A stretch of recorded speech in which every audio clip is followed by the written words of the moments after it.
Thank you, Lisa. Good afternoon. Welcome to Open Source this evening. Thank you for our attendees that are on time check today. We just thought we'd give some of our attendees some grace as they trickle in because it appears that everyone is just running a little bit late this afternoon. But thank you. Warm welcome to everyone. We appreciate you taking this 1 hour time commitment to come and join us this afternoon. We are live from Cape Town, South Africa. Actually, I'm quite curious to know where everyone else is from today. Where are you connecting from? Country, location? Pop it in the chat box. Let's see where we are connecting from today.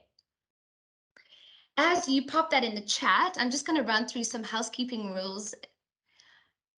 To avoid any disruptions this afternoon, please can I remind you to please keep your microphones turned off. We will be sharing our on-demand recording and slide deck with you next week. So look out for that in your mailbox. And we have our chat box and our curators that are going to be engaging with you. So please share any of your thoughts, questions. We are here and we want to hear from you. All right, so let's see, where are we from? So I see a regular that has been joining us for a few of our sessions. Nazima, thank you for joining us again. Nazima is coming from Johannesburg. Lovely to see you. We've got a lot of locals today from Cape Town. We also have someone from Welkom Free State. Welcome. Hi, Deirdre. We also have Nancy from Kenya. Wow, amazing. We also have the USA, St. Louis, Missouri. Awesome. Wynberg, Cape Town. We have Malabo, Equatorial Guinea. Fantastic. Wow, we are coming from all over the globe today. How exciting. That really excites me. Okay, so as we wrap up our open source series for this year, we're actually in the planning phase right now for our 2023 titles, themes that we'd like to bring to you next year. I'm going to just quickly pop a link in our chat box. We would appreciate it so much if you could just click on that. There are 5 options. They require a yes or a no. It will take you less than a minute. And just let us know what you would like to hear more of from our topics next year. Okay, so enough of all of that admin. I would just like to take the opportunity now to introduce our speaker for this afternoon.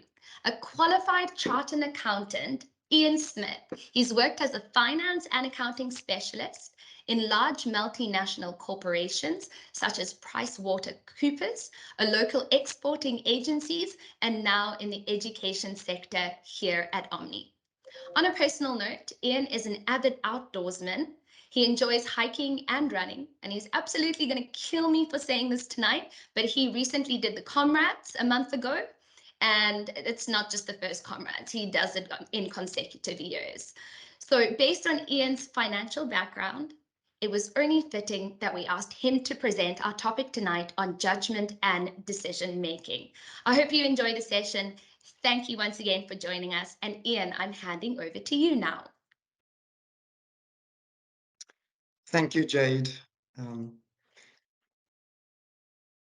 Good afternoon, everyone, and welcome to this session. Thank you for joining us. We value your time and trust that you will find this session both insightful and enjoyable. While learning usually requires us to cover theory, we also aim today to include some interactive elements. Well, on your screen, you can see the key objectives for today's session. I will explain the why of having this session topic. We'll look at some terminology, and then our 3 key takeaways out of the OmniStack module on which the content of this session is based are the factors that affect judgment and decision-making processes, models and tools to use in judgment and decision-making processes, ethics and the role thereof in decision-making processes. Okay, let's get started. On your screen, there are 3 reasons for why we should be spending time on this subject. Judgment and decision-making are essential in business. Decision-making is a critical workplace skill. Judgment is a crucial skill, and final decisions usually come down to a matter of judgment. Let's unpack these three reasons. It's essential in business for the following reasons: better utilization of resources, business growth and achieving of objectives, increases in efficiency, facilitates innovation, generates ideas and solutions, and motivates employees. It's a critical workplace skill because not only do leaders need to be able to make strategic decisions, but all employees need to be empowered to make effective decisions. Innovative solutions to business challenges are required for organizations to remain competitive in the marketplace.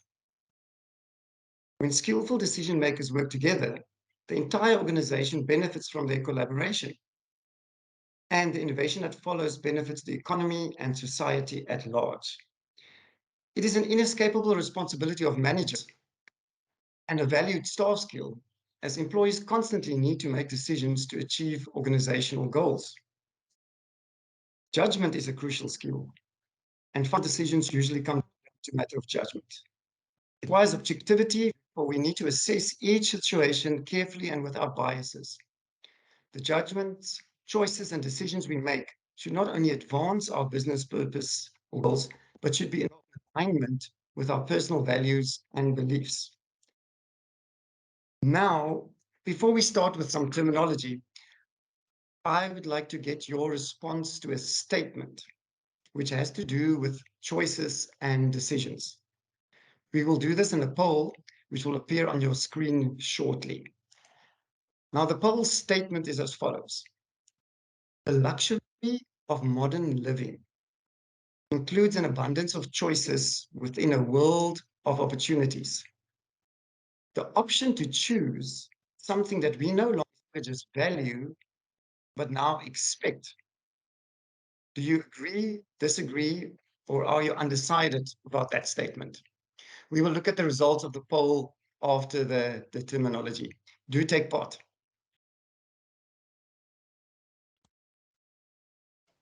Decision making. Decision making is a process that happens over a period of time. It is when the decision is constructed and built to achieve an objective, to solve a specific problem, or to take advantage of an opportunity. Furthermore, a decision is taken when the choice is made from the available options.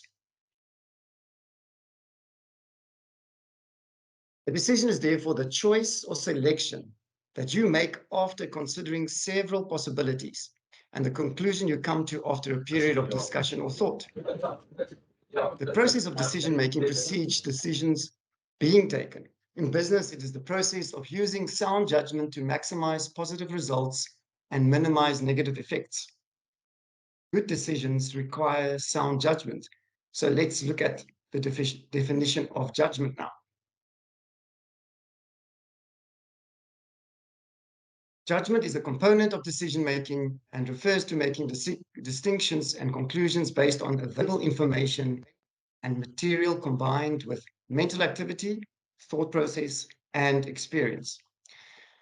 Lickerman in 2020 suggested that judgment is the ability to combine personal qualities with relevant knowledge and experience to form options and make decisions. For this word judgment, I can't help but thinking of in the legal world where a magistrate or a judge, having considered or judged the evidence or arguments presented and the applicable law and any relevant precedents, formulates his ruling, his decision on the matter in the form of a judgment. Another way to put it is, during the process of decision making, judgment is used or required to consider options, choices, to arrive at a conclusion, the decision.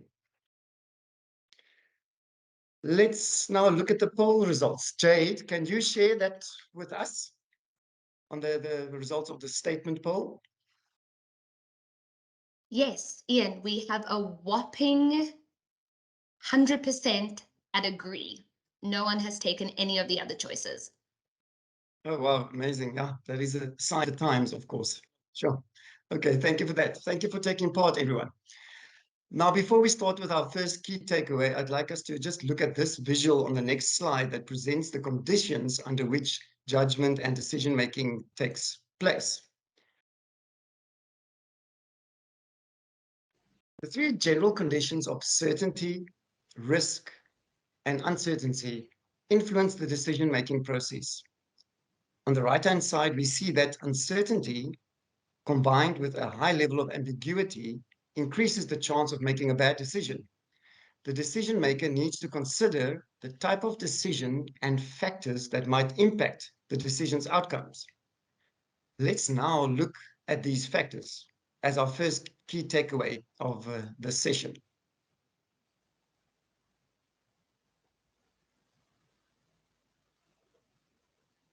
The misconception about decision making is that the decision making process operates in isolation. One gathers information, explores alternatives, and makes a choice with little regard to anything that has gone before.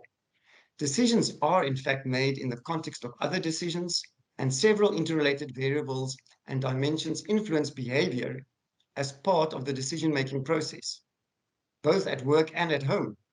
Factors have been categorized in the following spaces: individual space, group space, organization space, and the environment space.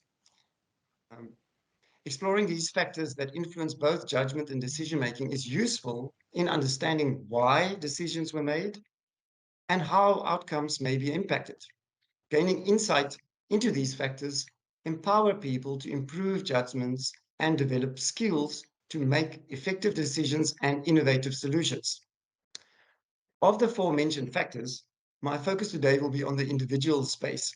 The group, organization, and environment factors are covered in the OmniStack Workforce 2030 module.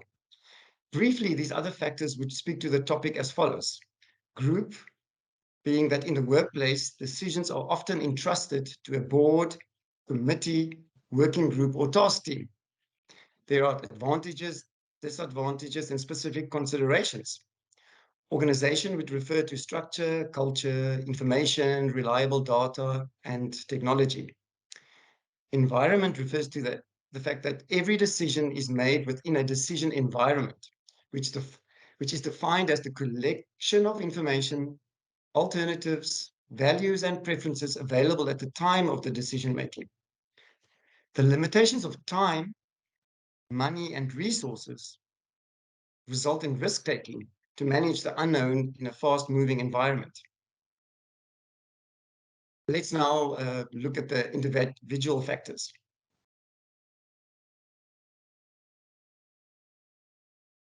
Decision making is inherently a cognitive activity, but all decisions have both cognitive and emotional components. And how people make decisions is influenced by decision making styles, past experience, and personal influences. Let's now look at these styles.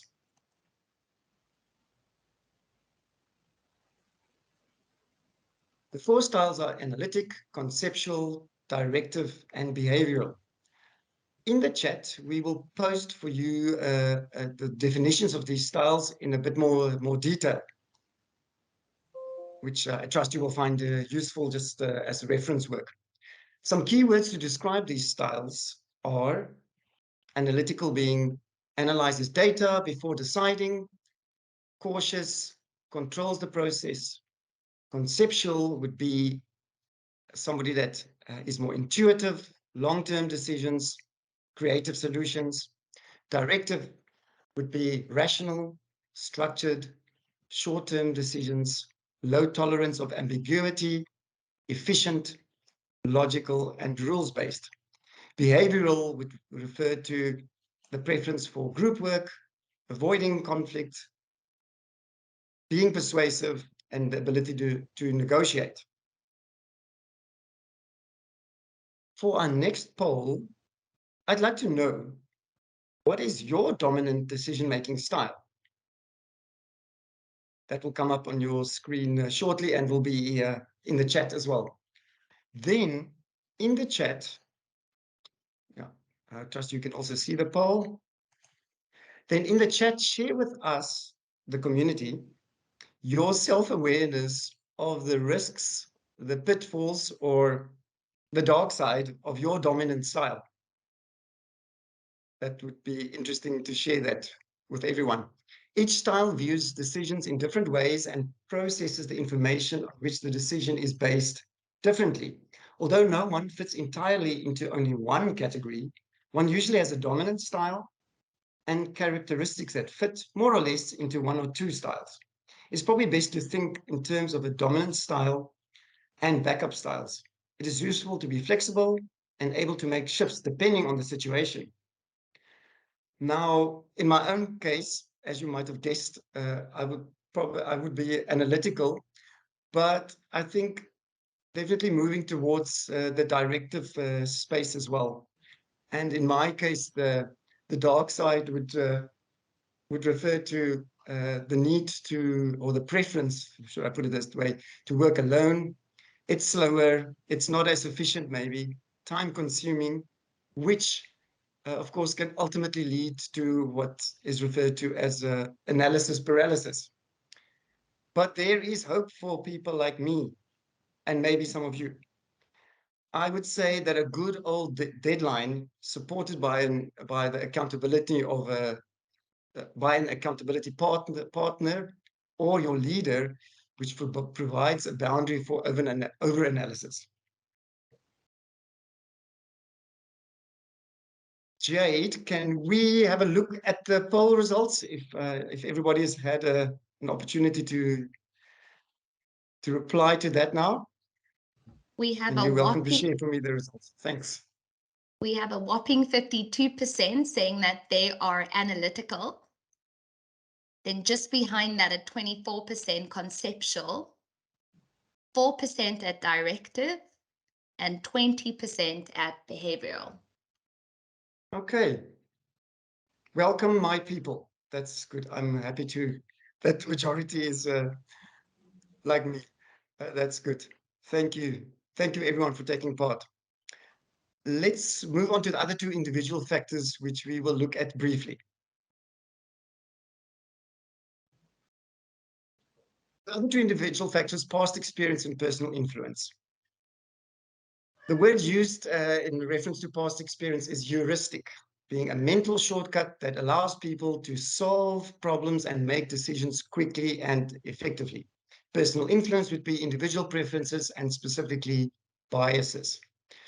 Now, Juliuson, Carlson, and Garling in 2005 did research on that past experience and past decisions, influence people's future choices and decisions. A previous decision's positive results are more likely to encourage one to decide similarly, given a similar situation. This is how Emily in the visual aid is doing her shopping. On the other hand, people tend to avoid repeating past mistakes. People utilize heuristics as a type of cognitive laziness. Heuristics reduces the mental effort required to make choices and decisions. A caution to note is that decisions made based on past experience are not necessarily the best decisions. Personally, I can really relate to Emily. As Jade mentioned, my hobby is running, and I have really, literally, been buying the same model of running shoe at exactly the same store for more than 8 years. I just don't think, until proven wrong, that research or the dreaded mall browsing would result in a saving with the time and the risk of analysis paralysis. Now, in the chat, the team will share with you a link to an article that you can read, which the title of the article being Your Memories Affect Your Decision Making. I trust you find that also interesting. Now, personal influence. Psychologically, decision making can be uncomfortable as decisions are usually weighed against a set of needs and augmented by individual preferences and biases. Cognitive biases are thinking patterns based on observations and generalizations that may lead to memory errors and even inaccurate judgments. Biases distort and disrupt objective contemplation and of an issue by introducing influences separate into the decision-making process, separate from the decision itself. We are usually unaware of the biases, hence the term unconscious bias, that can affect our judgments. And these biases are amplified when decisions are complex and taken under stressful and time-pressured circumstances. I think we can all relate from experience to the difference between a stress and no stress decision making, both at work and at home. In the chat, we're going to, just for reference purposes for you, put a list of biases that author Gordon put together of all the common decision-making errors and biases. Trust you will also find that useful for reference purposes. Arrived at number 4 in our session key objectives list. Sorry. Let's continue with our second key takeaway and look at some decision-making models and tools that assist with judgment and decision-making.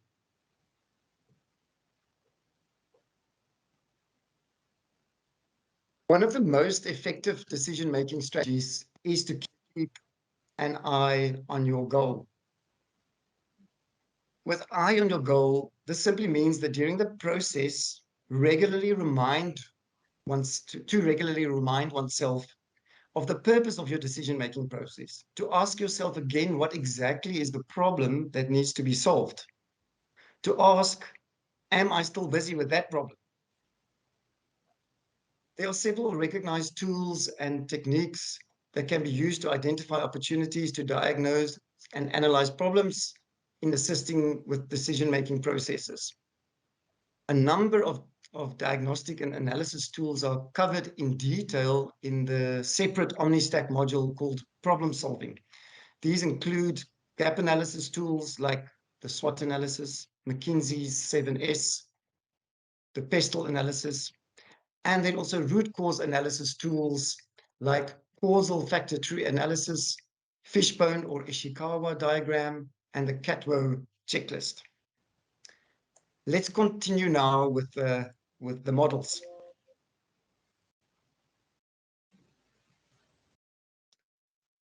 A model is a simplified representation of a system or a process. Decision-making models can be divided broadly into prescriptive models, show how people ought to make decisions, rational and systematic, which is a rational and systematic process, descriptive models, which explains how people make judgments and decisions, more the psychological theories around that.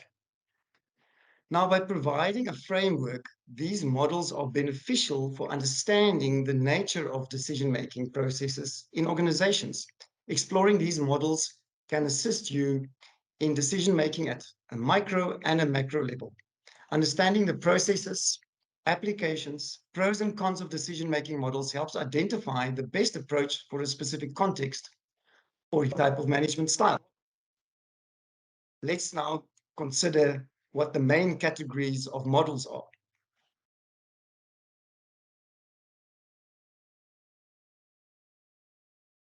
Decision-making models are, the 4 main categories are rational, bounded rationality, vroom, Netanyahu, and intuitive. For the purpose of this session, I will focus on the rational model. The other models are unpacked in more detail in the OmniStack content for this Workforce 2030 module.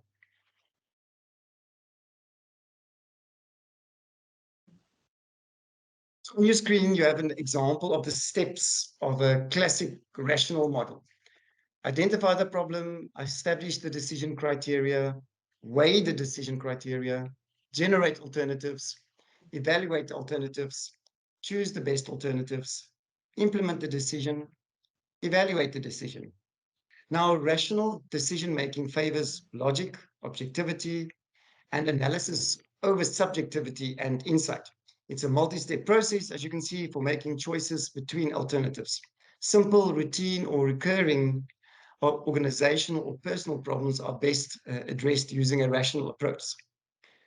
Rational and logical decision-making is an important part of many professions. Specialists apply their knowledge in a given area to make informed decisions. For example, medical decision-making involves diagnosing and selecting an appropriate treatment.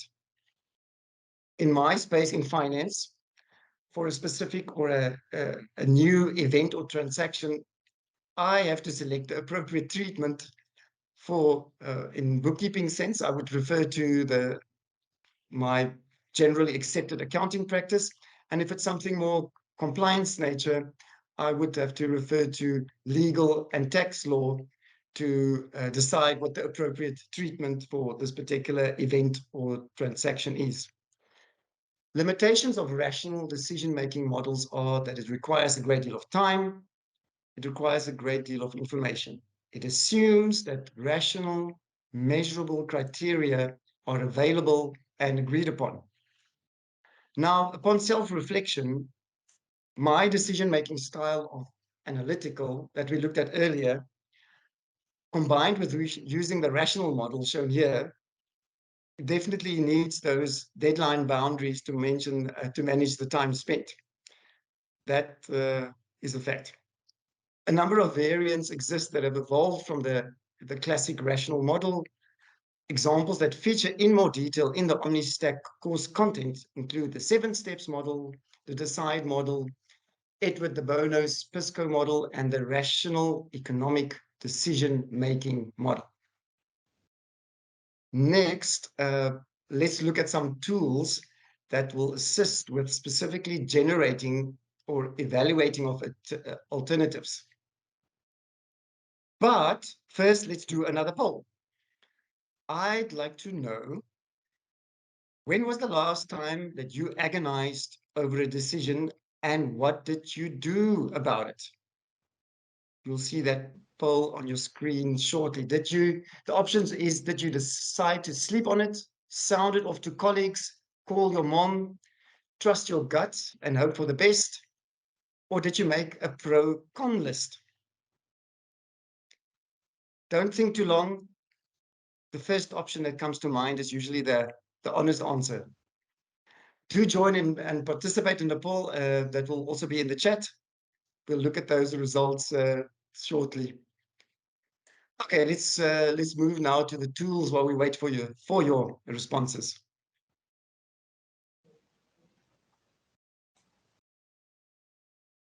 Several approaches can be used to help structure the analysis and assessment of potential decision alternatives. These range from simple tools, such as lists of pros and cons, to more complex tools, which can capture more variables and include more data. From the information gathered using an idea generating process or tool, a range of possible options, courses of action, or potential alternatives will be identified. These options can be standard and obvious, or innovative and unique, but must always be aligned to the identified objectives. Now, before we continue, Jade, can you share with us what the poll results are? Where do people go first? Where do our community go first? First, yes, we have deciding to sleep on it, sitting at 25%. Coming in together at 20%, we have sound off to your colleagues and trusting your gut.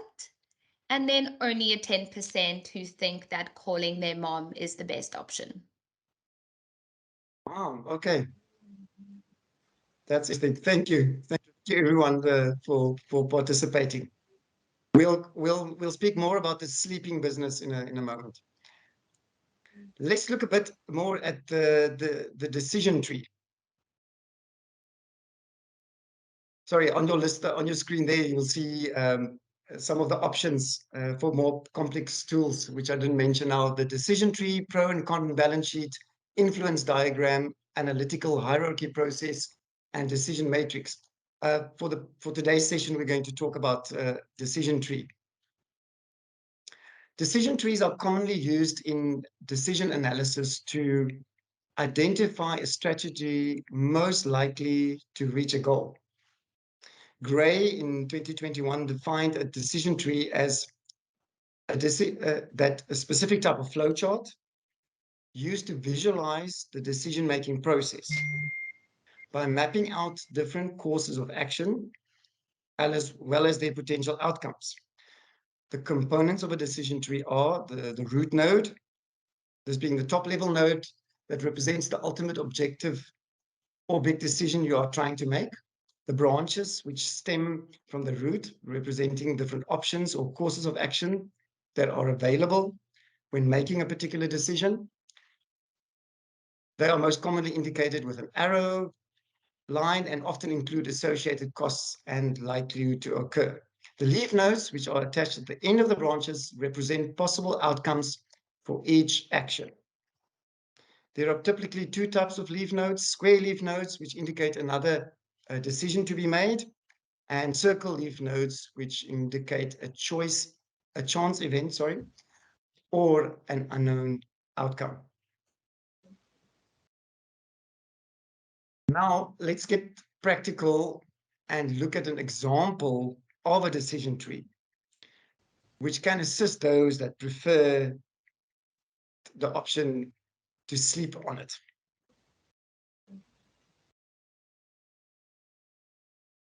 I'll also add this decision tree visual in the chat for easier reading.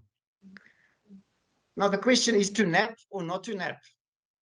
That is the question right here, right now, as it is actually after 4 p.m., as you can see.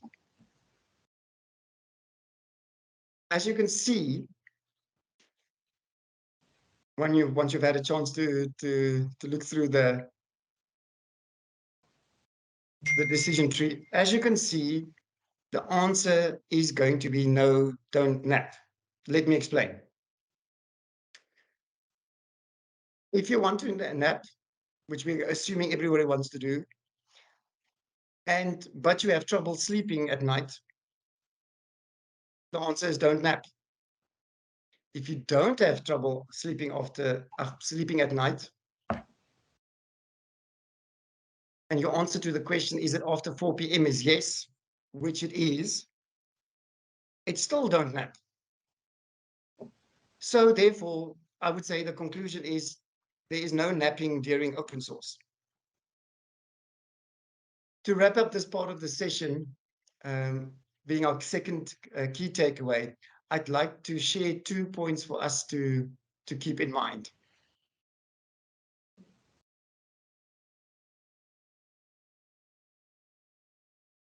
The 2 points are financial constraints and risk, clear decision, but still feel uncomfortable. Now, some solutions coming from your decision-making process may not be possible due to financial constraints and level of risk. Many organizations will require a formal financial and risk assessment to be conducted at this stage, according to its own internal policies. You also may get to this stage and have a clear decision, but still feel uncomfortable. If that is the case, do not be afraid to revisit the process. Consider your intuition or gut feeling, as this is a strong indicator of whether the decision is right for you and fits with your values. If possible, allow time to reflect on a decision once it has been reached. The cause for the uncomfortable might be linked to an ethical consideration, which links with our third takeaway coming up next. Then it is preferable to sleep on some decisions before announcing them to others. Once a decision is made public, it's often very difficult to change. So I suppose if you do need to have a decision nap, then I think, or I suppose you should, but please do refer to your decision tree for when this would be appropriate.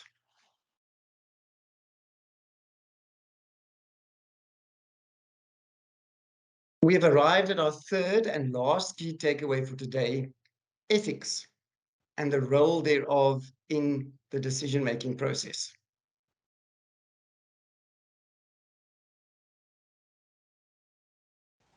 Why do we need to talk about ethics? Well, ethical decisions generate and sustain trust, demonstrate respect, responsibility, fairness, and caring, and are consistent with good citizenship. These behaviors provide a foundation for making better decisions by setting the ground rules for our behavior. Now, the Josephson Institute of Ethics in 2016 suggested that good decisions need to be both ethical and effective. For a more in-depth study, I can also refer you to our separate module on ethical and authentic leadership, which is part of our curriculum 2030 workforce skills. Let's now look at some factors. Factors that can influence or undermine the best intentions to take ethical decisions are ethical issue intensity, there are individual factors, and corporate culture, organizational factors. Now, ethical issue intensity would refer to your employees' awareness of ethical issues in your organization. Individual factors would be character, psychological influences, and moral strength. Corporate culture or organizational factors, as it says on the slide, refers to the values of an organization and the impact on individuals' moral choices. Next, let's look at the requirements for ethical decision making. Commitment, consciousness, competency. Commitment being the desire to do the right thing regardless of the cost, consciousness, the awareness to act consistently and apply moral convictions to daily behavior, competency, the ability to collect and evaluate information, develop alternatives, and foresee potential consequences and risks. The Josephson Institute of Ethics created this list of requirements. In my view, ethics really underpins everything. Our model that we apply, our tool that we use, our best information, none of this will really matter in the end if we fail at doing ethics well in judgment and decision making. With reference to the previous slides and information, your choice of model, your choice of tool, in the end, doesn't matter if ethics fail. Next up, I'm going to be joined by a special guest speaker to share her insights on this subject.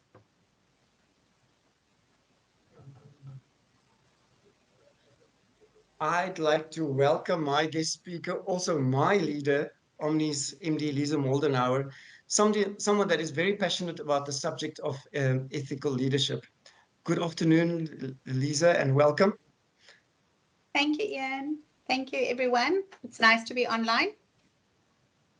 Thank you for joining us. Lisa, I have some questions for you to comment on, and just a reminder to our audience to use the chat to share your thoughts on what we are going to be talking about. Awesome. Question number one, or it's almost a statement as well, but leadership has always included taking decisions, or then with your team facilitating the process of decision making and applying judgment. But why has it become necessary to now more than ever speak of ethical leadership as it relates to our session topic today? Sure.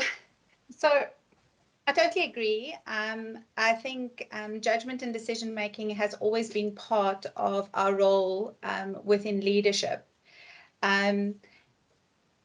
I think the question within that context has been, has the decisions and the judgments that has been applied by leaders always been ethical? And that is where the big debate sits. And I think now in society, there is this magnifying glass on leaders being able to be ethical within their decision-making process. And that actually links to the triple bottom line, where we look at sustainability of people, profit, and our planet. And I think it is important to understand that every single decision that we actually make has a direct impact and a consequence for either a system or a process within our business or for people. And there's this pros and this cons and this moving parts that happen. So from an ethical point of view, we have to understand the consequences, the impact our judgment and decisions have. Furthermore, we are living in an exceptionally volatile time. If we just look at world news and what happens globally, it doesn't necessarily have to be localized. It's a global view and a global understanding. If we think of impacts with regard to choices businesses need to make on how to engage and what's happening with the fourth industrial revolution, the impact of just automation and hyper automation and what's happening with artificial intelligence and machine learning and all of that, we have no choice but to be ethical. We have to understand the consequences of making certain of the decisions that we are making. And therefore, our decision making also actually needs to be transparent. And we as leaders have to become more ethical in our approach. So I don't know, Ian, am I answering the question? Does the audience have any questions or comments linked to it? We're going to get to that now. I think we will have time for that. As you were speaking, I was actually just, when you were talking about the triple bottom line, I was thinking back to earlier when I said that one of the things that you need to do while being busy with your decision-making process and analysis is to keep your eye on your goal. Yes. And I think in the past, probably that goal would have been, certainly in a business context, would have been very much driven by just profit. Yes. And that is, in my opinion, perhaps then was where the risk of the wrong decisions started happening.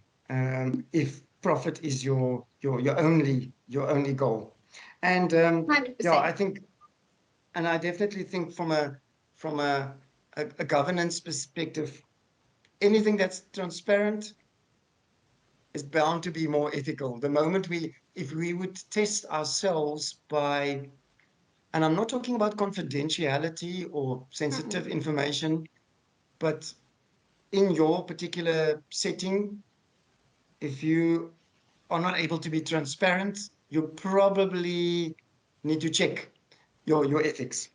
I would agree with that. Yeah. 100%. Before we'll check with the team if there's any comments to respond to as well, because we're doing very well for time. But I'd like to ask you just my second question, which may be a bit more personal now. What role does ethics play in your own, or then even in your team decision making?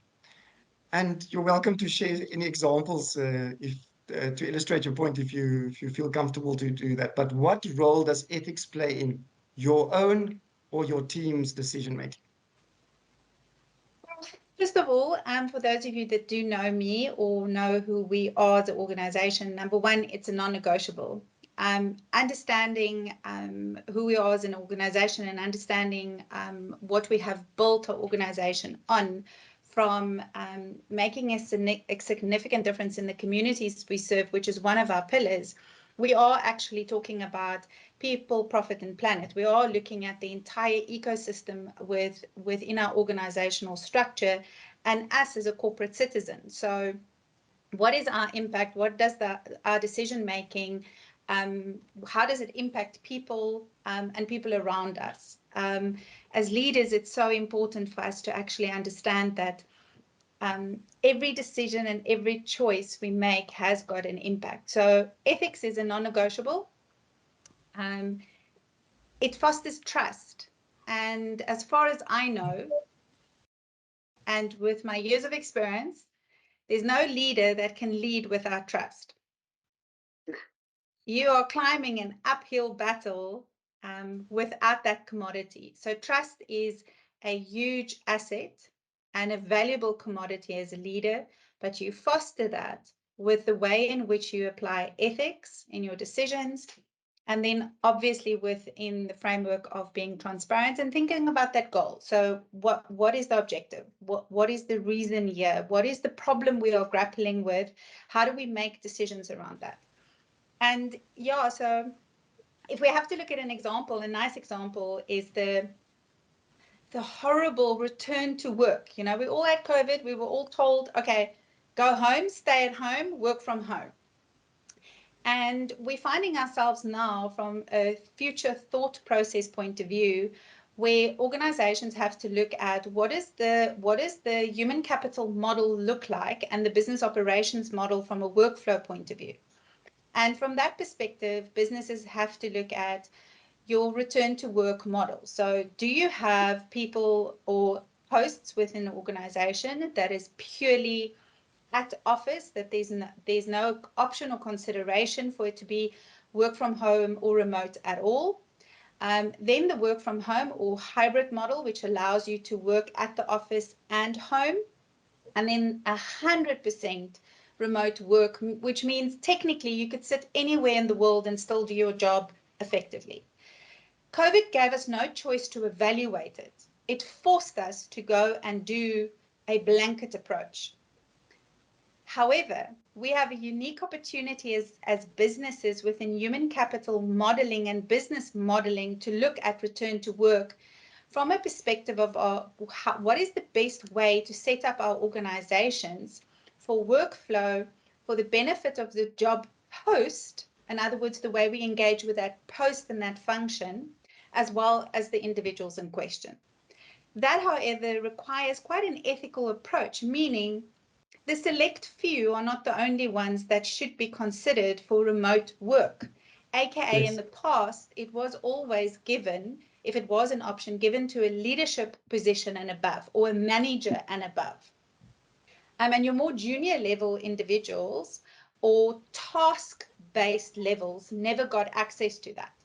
And it is our opportunity as leaders to really look at that from a more effective policy point of view. So there must be a good policy, there must be a good framework, because you need consistency within application, and you need a framework because there's a lot of freedom within a framework. So people need to know, they need to understand how things work. But I think the return to work and the whole conundrum between at office or remote work is one of the things that is forcing us to be very ethical in our approach, very clear on how are we going about the selecting, so that it doesn't come across that we have personal bias, because that's one of the key challenges we have. We want to make a decision as leaders based on what worked in the past. It's not going to work, because you have got people that will do quiet quitting. So in other words, they'll do it, but believe me, they're starting to look elsewhere for opportunities. And it does mean that open communication lines with explaining the process that you're following from an ethical point of view, so that there's a clear understanding by the organization as a whole with all stakeholders. That then means we actually get to a point where everybody understands why the business is set up and structured in the manner it is. So that's a very, in my opinion, a good example of something leaders, and it doesn't matter where you are, we're all grappling with it. Thank you very much for that. While we're talking, I was just thinking, I think I can't help when one talks about ethics to think Zondo Commission or something. You think it's just that kind of stuff.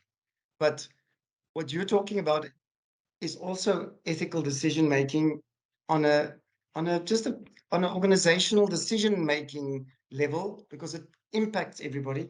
And what you just described now with the return to work is just doing that transparently. That's what it links 100%. Back to, for me to again to what we said earlier. And I couldn't help thinking as well while you were talking, and with the transparent, without going into too much detail, it made me think of the tension that we have in our own team, where We have functional order, we have mandates, you would like to empower your leaders, like myself, but there is this, where do we do the transparency in the right way? And that creates a tension. And I think uh, there's obviously different opinions about that in our team, but that's a healthy tension, which we are balancing and learning to do. I've got another question for you, and then we can check if the team wants to highlight anything that was in the chat. Now, this is a bit more of a, I'll leave it up to you how to answer this one. What ethical decision-making dilemmas are you currently observing in the greater environment, be it business or even world, which we should be aware of, prepare for, and maybe educate ourselves on? So, if I may, I'd like to look at it from a bigger, broader perspective, with Sure. engagements that I have had globally from a business perspective. And that is that I've noticed two key trends at the moment within leadership. And the one is, let's wait and see what somebody else is doing. Let's wait and see what other businesses are doing or what decisions they are making before we make decisions. Because there isn't this like hard or fast rules anymore. There's a lot of ambiguity that leaders need to deal with, which does put a lot of pressure on leaders from a decision-making perspective. And what's quite interesting is that there isn't necessarily these great models from a future planning perspective that has been developed to deal with the disruption that we are currently facing. Be it from a industrial revolution point of view, economic challenges, distribution challenges that we're experiencing globally, grid challenges, electricity provision, water provision, food provision. There's all these elements, and businesses and leaders are taking a little bit of a step back. They're being slightly more conservative in their decision-making approach and less aggressive. That's an observation. Secondly, one of the other elements that I've noticed coming along, and that is very true for me, seen even in the next year, so in a middle management tier, and that is fear of making decisions. Fear of actually just stepping up and saying, hey, we have to do this. And the fear is birthed with elements of, we are so conscious and so aware of the psychological impact COVID has had on the workforce that we don't want to push our people too much. We don't want to expect too much. We are over compensating in certain areas with communication and explaining and why something is happening, which is actually resulting in fear-based apathy. In other words, we're not making a decision. And those are just observations. It's not true for everyone, because it is observations. You asked me my opinion, and this is my opinion, and it is things that I see from an engagement point of view. So when it comes back to leadership and looking at leadership qualities, decisive decision making has not moved away from what is required within a leader. Yeah. So we're a bit in a challenge mode here as a leader, and maybe we need to go sleep on it, Ian, to find out what the solution is for ourselves. Yeah. But we have to ask ourselves, what is our job? Our job is to lead, and lead by example, which means ethics and your ability to make good decisions and judgments is part of your ability to lead well. Our people need to see it. So that's my observation. And thank you. I want to make also one observation, but I think we've got a minute or two available. If I can put our chat team on the spot, is there anything in the chat that you'd like to highlight or share with us briefly in a minute or two before I share my final thoughts? Ian, Lisa, If I there's don't know. Ian, Lisa, I don't know which one of you would like to take this one on, but we have a statement from Tati Fila. He's saying making good profit sometimes blinds people's desire to be ethical in their business conduct. 100%. So Ian knows I will always make a comment. So yes, profit is a driving force. However, I'm also going to say that profit is a requirement for a business to survive, or an entity to be a corporate citizen, to create employment. Because if there isn't profit, we can't do the triple bottom line. We can't look after people and we can't look after our planet. There's a requirement for a business to be a functional entity, to be a contributor to society, but it cannot be the only focus.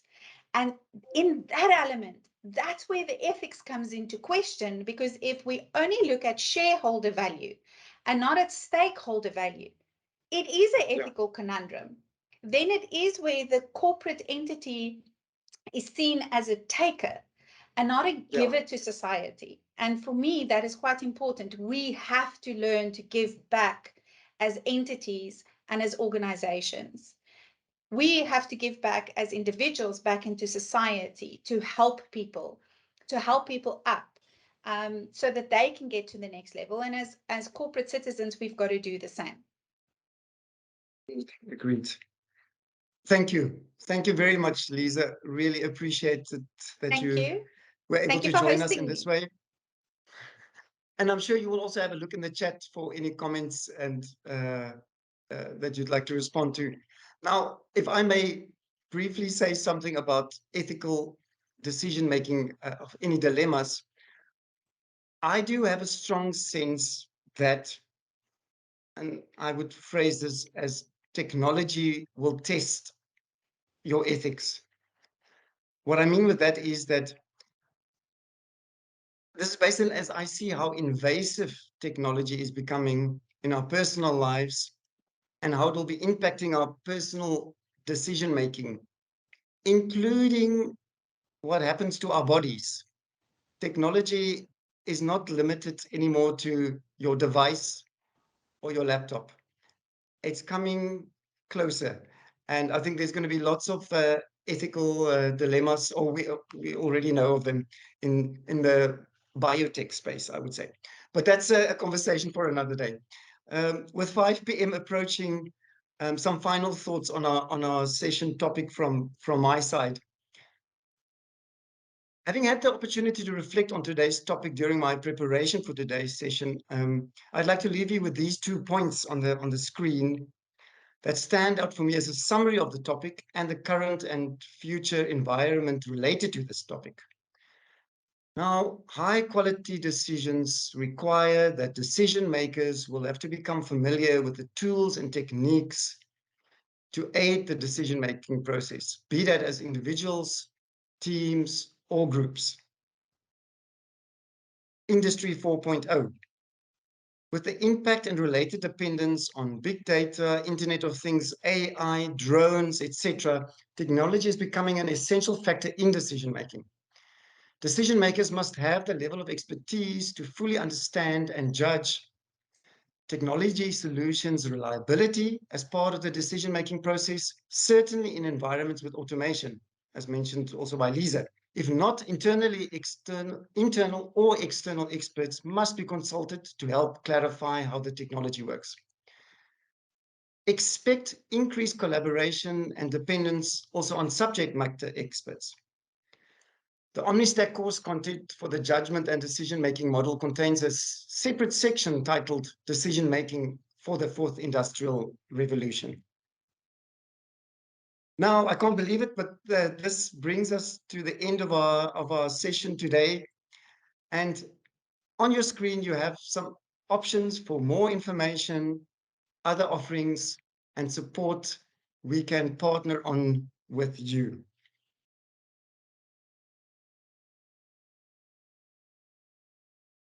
So thank you very much for joining us today. And as Jade mentioned, there are sessions coming up, so we trust to see you next time. So all that's left for me to say is goodbye and until next time.